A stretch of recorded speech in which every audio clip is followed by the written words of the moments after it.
Buenos amigos, un saludo a todos, mi nombre es Alex y aquí estoy con otro nuevo video tutorial en el que voy a hacer una pequeña introducción a los transformadores, los cuales son de uso bastante común y que la verdad es que es conveniente conocer cuestiones básicas sobre ellos, ya que tampoco me pienso meter en temas demasiado teóricos porque hay mucha teoría detrás de los transformadores, pero creo que no conviene a menos que estemos realizando algo muy concreto, para lo cual seguramente este video necesitamos, si es de alguien que está realizando algo, digamos, bastante importante con transformadores, sabrá bastante más de lo que les voy a hablar. Así que no me voy a centrar en eso, sino en explicar los conceptos básicos, y la idea es que se quede la mayoría de la gente con por lo menos lo más importante sobre transformadores, de modo que eh, puedan hacer uso de ellos, o por lo menos entenderlos a la hora de verlos en un circuito. Bueno, primero que voy a explicar es un poco cómo funciona un transformador. Un transformador no es más que dos bobinas, o dos bobinados, digamos, ¿vale? Que muchas veces comparten un núcleo, que puede ser de muchos materiales, de aire, de hierro, de muchos materiales, ¿vale? Dependiendo del material, pues variarán sus características.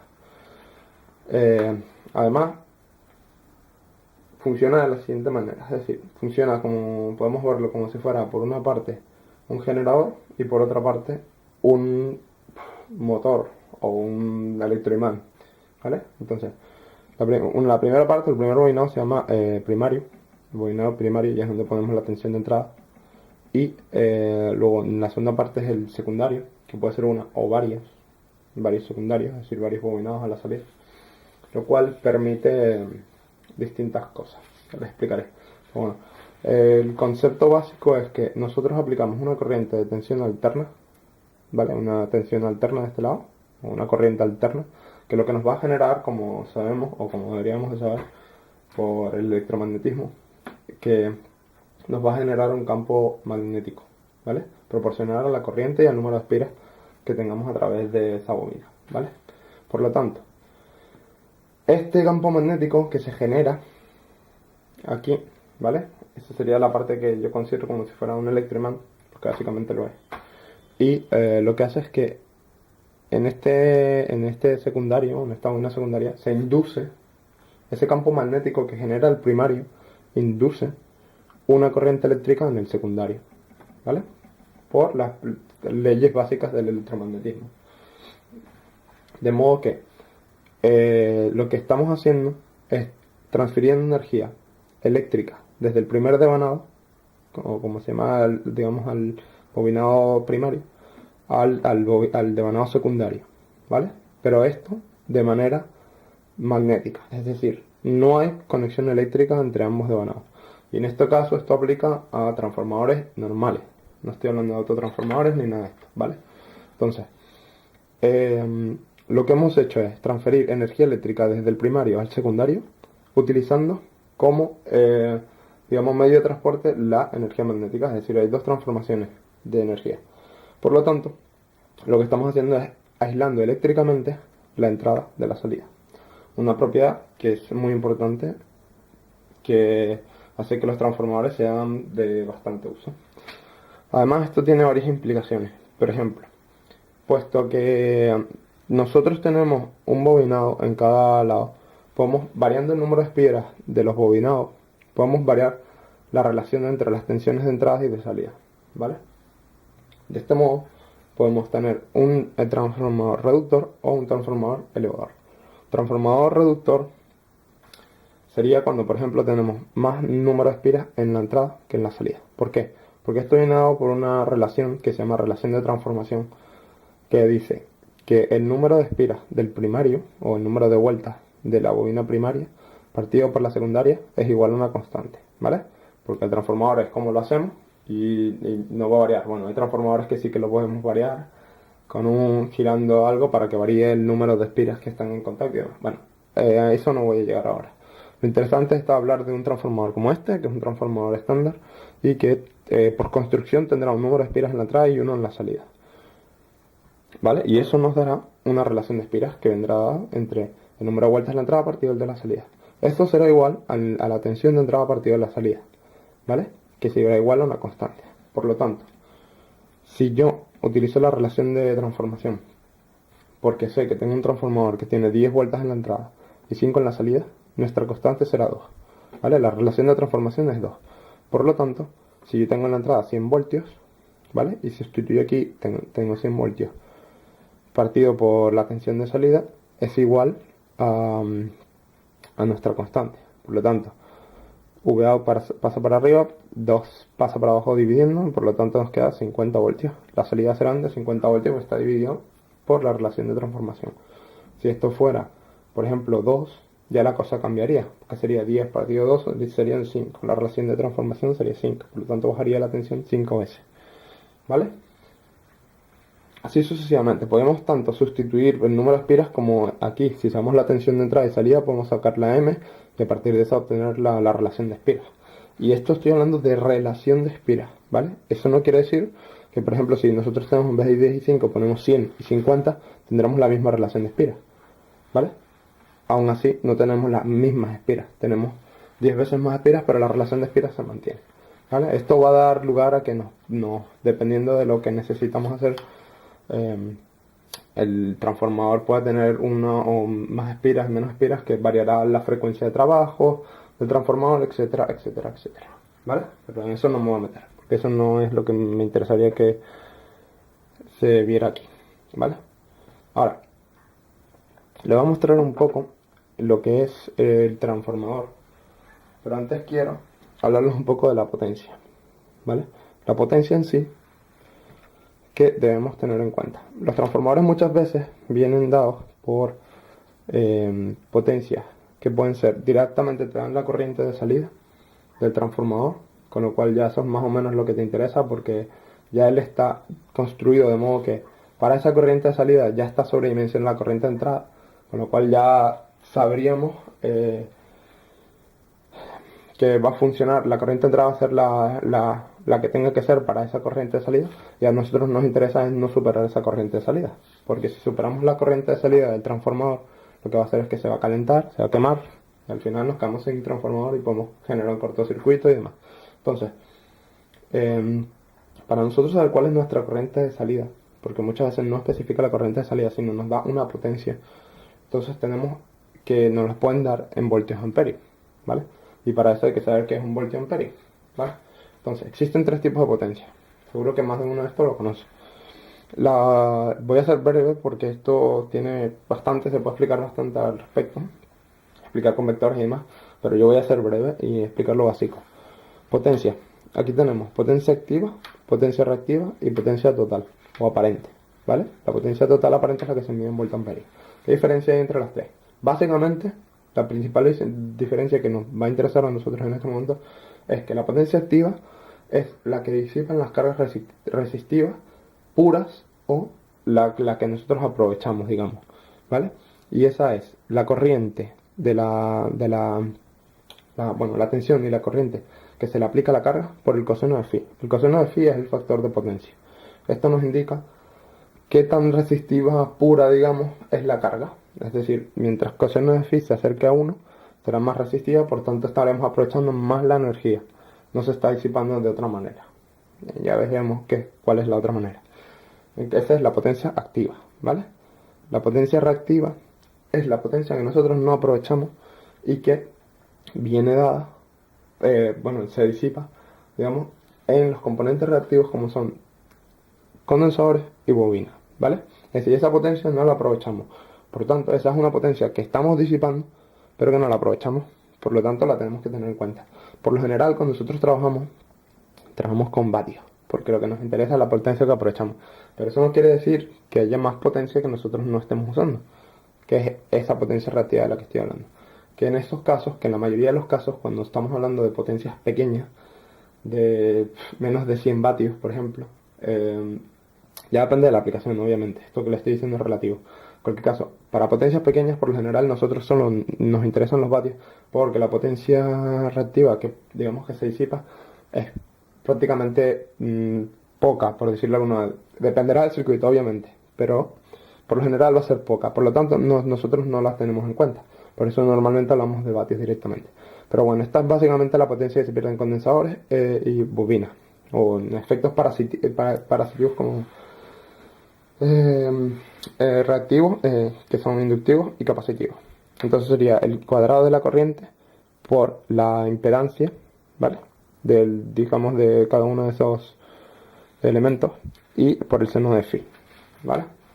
Entonces, la potencia activa, si quitamos el coseno de phi porque decimos que vale 1, va a ser v por i, que es lo que normalmente usamos por el hecho que les digo que estos, normalmente si tenemos potencias pequeñas no nos interesa tenerlo en cuenta. En cambio, en transformadores, puesto que los transformadores pueden estar conectados a cargas grandes, nos pueden dar la potencia en potencia total, potencia aparente. ¿Qué quiere decir esto? Que es la raíz cuadrada de la potencia activa al cuadrado más la potencia reactiva al cuadrado. Por lo tanto, si nosotros obviamos la potencia, decimos que es 0 la potencia reactiva o pues, muy pequeña, esto nos queda 0, por tanto nos queda raíz cuadrada de p cuadrado, que sería que s es igual a p, porque cuadrado se va con la raíz cuadrada y nos queda s igual a p. Por lo tanto diríamos que la potencia total es la potencia activa, que no es verdad, pero bueno, podemos suponer que Q es 0 para potencias pequeñas.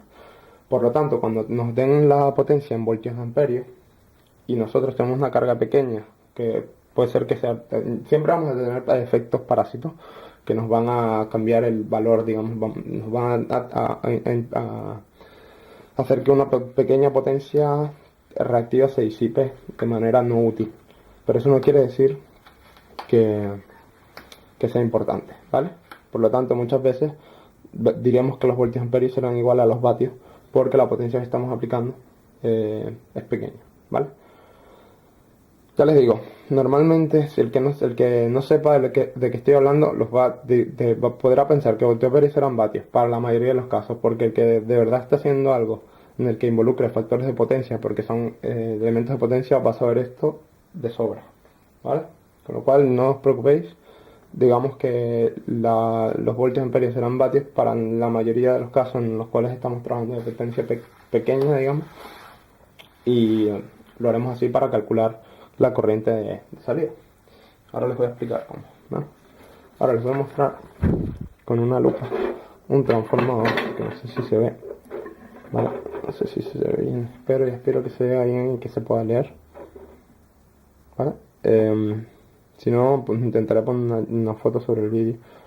Pero bueno, la idea es, aquí como pueden ver el transformador nos da distintos valores o distintas cosas que nos pueden interesar conocer. Por ejemplo, tenemos la tensión de entrada del primario, que como pueden ver en este caso es 230 voltios, y nos dice que la potencia es de 0,8 voltamperios, lo que les decía. En este caso, pues, puesto que son potencias pequeñas, claro, si conectamos un motor que es una carga muy inductiva, pues quizás tengamos que tener en cuenta la potencia aparente, que es la potencia reactiva que estamos disipando, para no superar esa potencia total, digamos, que es la que soporta el transformador, porque está dando tanto la potencia que nosotros utilizamos como la potencia que se disipa en los dispositivos reactivos, ¿vale? Bueno, estos son 230 voltios en el primario, eso nos quiere decir la tensión de entrada en el primario, luego la potencia que nos puede aportar, ¿vale? Luego, por ejemplo, aquí el EN será el código, será algún tipo no estoy seguro qué puede ser, pero debe ser algún tipo de identificación del fabricante, igual que el número 112. El E130 no les puedo decir 10,5, tampoco sé qué puede ser, pero algo que sí que nos va a interesar, por ejemplo, es la temperatura ambiente a la que se da esta potencia. El TA 40 grados B nos da dos cosas. TA es la temperatura ambiente a 40 grados, esa es la potencia que podemos obtener. Dependiendo de la temperatura a la que estemos, podemos obtener más o menos potencia, ¿vale? Con lo cual eso hay que tenerlo en cuenta dependiendo del producto en el que estemos trabajando, ¿vale? Y por otra parte tenemos la clase térmica. La clase térmica es el BS que pone al lado, que en este caso B creo que eran 120 grados o 130 grados. Sí, creo que son 120 grados el del B. No, 130 grados y 120 grados el E, ¿vale? No sé, eso lo podéis mirar en internet. pero que sepan eso, que es la potencia, esa es la temperatura máxima a la que podemos trabajar. Es decir, esta es la que nos dice a qué temperatura se mide esta potencia, y la B nos dice la temperatura máxima a la que puede trabajar el transformador. ¿Vale? A partir de eso se va a quemar, por lo tanto, mejor no ni acercarnos, porque eso además reduce la vida del transformador. Luego, al lado tenemos la frecuencia de trabajo. Este transformador, que es un típico transformador, que será de núcleo de hierro probablemente, trabaja a 50 a 60 Hz, ¿vale? Eso quiere decir que trabaja con la red eléctrica normal. En América son 60 Hz, aquí son 50 Hz en Europa, y por tanto puede trabajar en ambos. Aunque claro, si nosotros conectamos este transformador de 230 a una red de 110, como puede ser en Estados Unidos o en Latinoamérica, tendremos que la tensión de salida será la mitad prácticamente, porque aquí tenemos el doble de tensión de entrada, por lo tanto será prácticamente la mitad, ¿vale? Y por otra parte, las salidas son 11 voltios, ¿vale? Esto es lo que nos indica que son 11 voltios. Otros transformadores nos pueden dar directamente la corriente. Voy a mostrarles este. A ver si se ve. A lo mejor este se ve mejor. Vale, aquí tenemos primario, este pone incluso PRI, 230 voltios. Luego nos dice la frecuencia de trabajo de 50 a 60 Hz. Nos dice la TA, que son 40 grados, temperatura ambiente. Es decir, esta potencia de 5 voltios amperios viene dada a 40 grados. Y el E, que es el código de temperatura máxima, que creo que son 120 grados en el caso de la E. Y luego nos dice el secundario 2 por 200 miliamperios. ¿Por qué? Porque este tiene dos secundarios, que eso no se lo mostré antes en el video, ¿vale? Pero es básicamente algo así. Y esto puede tener más de dos secundarios, puede tener 4 secundarios, depende de lo que necesitamos. Esto tiene varias aplicaciones. Por ejemplo, si nosotros tomamos el positivo en la parte superior de C1 y el negativo en la parte central, y conectamos el negativo de ambos terminales, que suele ser un transformador con 3 salidas, que es el típico de toma media, de toma intermedia, tendríamos 12 voltios, en el centro lo cogemos como 0 voltios, y en el final de abajo, en el extremo del S2, tendríamos menos 12, para un transformador de 12 voltios, obviamente. Podríamos tener, dependiendo del número de bobinas, podemos tener 12, 0 y menos 5. O si, por ejemplo, en vez de coger este como 0, cogemos el transformador desde aquí abajo, conectamos aquí la masa y conectamos aquí la entrada, y tendríamos 12 y 12, 24 voltios, ¿vale? Del mismo modo, podemos tener distintos bobinados. Para un mismo bobinado de entrada podemos tener distintos bobinados de salida que nos den distintas tensiones. Por ejemplo, tener 5, 3 y 12 y sucesivamente, depende del transformador, ¿vale? Pero bueno, que se tenga en cuenta, si dependiendo de cómo lo conectemos, podemos obtener tensiones negativas con un rectificador y demás, ¿vale? Ahora, 5 voltiamperios, como les decía, la potencia de este transformador. Y en el secundario tenemos 12 voltios, una toma intermedia de 0 y otra toma de 12 voltios. Depende de cómo la cogemos, podemos tener 24, 12 y 12. Es decir, si cogemos los dos extremos, 24, y si cogemos 12, 0, y este lo conectamos, depende de cómo lo conectemos, podemos tener 12, 0, menos 12. ¿Vale? Así que nada, teniendo esto en cuenta, podemos hacer distintas configuraciones. Y como pueden ver, dice que son 200 miliamperios a la salida. Si nosotros dividimos 5 voltios, 5 voltiamperios partido 12 por 2, porque son 2, pues probablemente nos dará, es decir, si son 200 para cada uno, nos dará 400 miliamperios aproximadamente, la división entre 5 y 12 creo. Sí, 5 partido por 12 debe dar unos 400 miliamperios, pero como son 2, son 200 miliamperios para cada bobinado, ¿vale? Por lo tanto, la potencia que nos da el transformador es la suma de las potencias de cada uno de los secundarios, ¿vale? Bueno, dicho esto, hay que tener en cuenta que si, por ejemplo, nos dice 200 miliamperios, hay que tener en cuenta que si después vamos a rectificar esa onda, tenemos que poner un margen de seguridad. Siempre el transformador, si dice que trabaja hasta 1 amperio, no podemos llevarlo hasta 1 amperio. Debemos llevarlo a menos. Y por lo general, depende del libro que cojan, les puede decir márgenes de seguridad, pero al final va a depender del diseño. Y puede ser, lo normal que esto creo que son 1.4 veces la corriente máxima de la carga. Es decir, si yo pongo un rectificador y mi carga después del rectificador son, yo qué sé, 1 amperio, pues necesito un transformador de por lo menos 1.4 amperios. De modo que no vaya al límite, por decirlo de alguna manera, ¿vale? Con lo cual, eso es importante tenerlo en cuenta. Y dependerá de la aplicación en concreta. A veces se coge el 20%, otras veces 40%, depende, ¿vale? Y depende de todo. Eso se va viendo con el tiempo. Y ahora les quería mostrar un poco los transformadores que hay.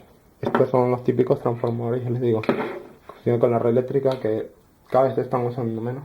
Bueno, depende de la aplicación, pero por ejemplo en dispositivos domésticos como cargadores de móviles y cosas así, fuentes de ordenador, ya no se usa este tipo de transformador porque son muy grandes y producen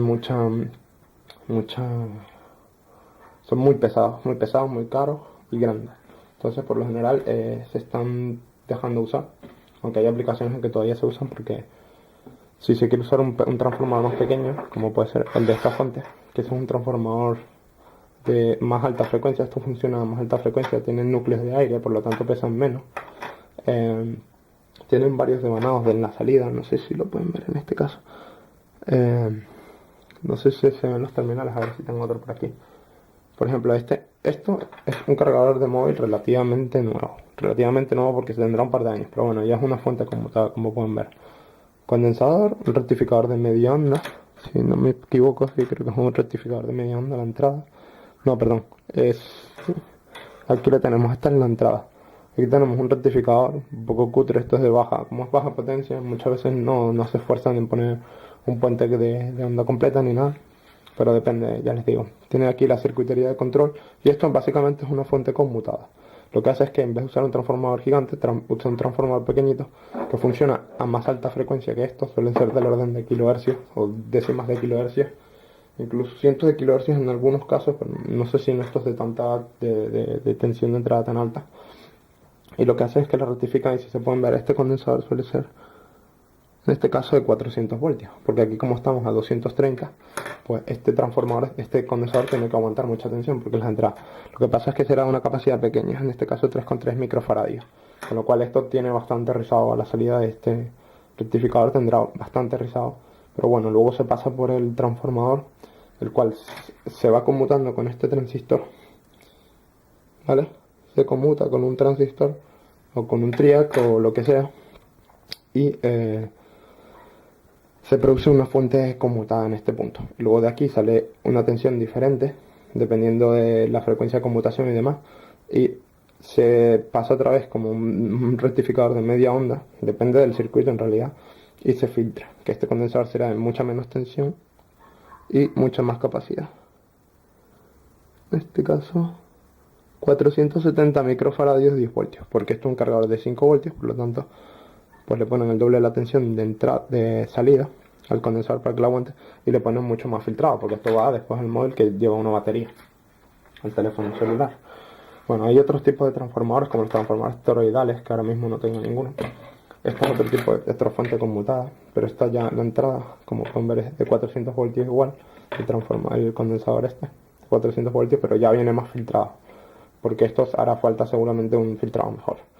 Luego pasa por el transformador. Alguno de estos integrados hará el control y la conmutación a más alta frecuencia. De aquí sale si tiene que volverlo a rectificar, pues lo hace. Sí, pues lo tendrá que rectificar porque aquí está conmutado. Y aquí tenemos un diodo de potencia. Y luego se filtra bien. Estos serán condensadores más pequeños y de mucha más capacidad. 50 voltios, 330 microfaradios. Hay 3, con lo cual supongo que estarán en paralelo, que dará unos 1000 microfaradios. Este, por ejemplo, es de 1000 microfaradios de 10 voltios. Por lo tanto, es básicamente para lo que se usan este tipo de transformadores, para hacer fuentes más pequeñas, más ligeras y más eficientes en muchos casos. La mayoría, en realidad. Y vale. Y luego, por ejemplo, tenemos transformadores que elevan tensión, que suelen ser como transformadores de flyback para los televisores de tubos de rayos catódicos antiguos. Ya algún vídeo les he mostrado cómo se puede generar música a partir de un flyback. Y luego están, por ejemplo, estos transformadores, que esto es de un LCD, que lo que hacen es elevar la tensión, ¿vale? Esto, como pueden ver, dice caution high voltage, porque esto no sé si saca unos 1000 voltios con una entrada de 15 voltios, algo así. ¿Vale? Entonces lo que hacen aquí es lo mismo, conmutamos y en vez de hacer un reductor, como se hace en la mayoría de los casos que les he mostrado, aquí se está haciendo un elevador de tensión. ¿Vale? Esto también, por ejemplo, este circuito también es un elevador de tensión y estos son para las lámparas de los escáneres. De hecho lo he sacado de un escáner. La lámpara del escáner lo que hace es que produce mayor tensión para poder encender el tubo de las lámparas de los escáneres. ¿Vale? Luego tenemos transformadores como este, que son mucho más grandes y pesados. Son transformadores típicos que se encuentran, por ejemplo, en los microondas. Se encuentran en microondas. Siempre que usamos un microondas veremos que si lo abrimos, encontraremos que tenemos este tipo de microondas. Los transformadores no solo se pueden usar para reducir y aumentar tensión, sino que también se pueden usar para adaptar impedancia. Esto se usa mucho en radiofrecuencia, por ejemplo, y en sonido, en el cual tenemos que conectar tantos altavoces en paralelo y claro, si los ponemos en paralelo reducimos la impedancia de los altavoces y por tanto cargamos más el amplificador. Entonces, para no cargar demasiado el amplificador, utilizamos transformadores conectados antes de los altavoces, de modo que podemos digamos, adaptar la impedancia para no quemar nuestro amplificador. Y para otras muchas cosas se pueden utilizar, ¿vale? En cualquier caso son las funciones más conocidas y básicas. Y por último, decir que si queremos medir un transformador, podemos coger un multímetro y medir la continuidad para ver cuál es el primario y secundario. Por lo general, un transformador nos va a decir que si medimos el primario, si es un transformador de este tipo que digamos reduce tensión, en el primario, como es mayor tensión la que tenemos, normalmente tenemos mucha más resistencia, tenemos un poco más de resistencia que en los secundarios, dependiendo, ya les digo, el secundario y el primario, puesto que él tendrá un más número de vueltas, ¿vale? Por lo tanto, por lo general, y porque normalmente si tenemos más tensión a la entrada, la corriente que tiene circular para una misma potencia será más baja, por lo tanto, el hilo de cobre que hace la bobina será más fino, lo harán más fino, ¿vale? Por lo tanto, se puede medir continuidad. Yo personalmente no recomiendo utilizar transformadores de los que no disponemos del datasheet. Con el datasheet podemos saber perfectamente cuál es los pines, pero si no tenemos eso y no conocemos mucho el tema, ponerse a trabajar con 240 o 120 voltios directamente en la línea sin conocer, mejor no hacerlo. De todas maneras, si se quiere probar, siempre es conveniente poner una bombilla de casa en serie, una típica bombilla incandescente de 60 vatios, por ejemplo, depende de la potencia que necesitemos. Y en caso de que esté cortocircuitado el transformador o que lo hayamos conectado mal, lo que va a ocurrir es que se va a encender la bombilla. Del otro modo, si no ponemos la bombilla en serie con el transformador que estamos probando y hay un cortocircuito, el chispazo que va a pegar va a ser grande, ¿vale? Y cuidado si no un incendio. Así que ya les digo, no lo recomiendo. Por último, también tener en cuenta que a mayor potencia, mayor será el transformador. Por tanto, muchas veces conviene más utilizar un transformador que baje, por ejemplo, en vez de 240 directamente a 5 voltios, a 7,7, que baje 240 a por lo menos a 40, lo que hará que el transformador, en vez de ser de este tamaño, será de este tamaño para una misma potencia, estoy hablando, y luego a la salida del transformador poner un conversor de CDC, que no como este, sino típico conversor de CDC que se puede comprar, que es más barato, ¿vale? Que al final tenemos una fuente más eficiente, menos pesada y más barata. Por lo general, claro, habría que ser dependiendo de la aplicación. Pero ya les digo, mientras más corriente queramos sacar, pues más grande tendrá que ser el transformador, más pesado, más caro. Por lo tanto, hay que sopesar, ver qué nos interesa más. Así que nada, bueno, espero que les haya gustado el vídeo. Sé que ha sido un poco largo, un poco ladrillo. Pero bueno, creo que no se puede cortar mucho más, ya que eso es necesario conocerlo. Y yo quizás le doy muchas vueltas a las cosas, así que nada. Espero que les haya gustado. Si tienen alguna duda, por favor, pasen por el foro de tutelectro/forum. Y un saludo a todos y manita arriba si les gusta el video. Hasta la próxima.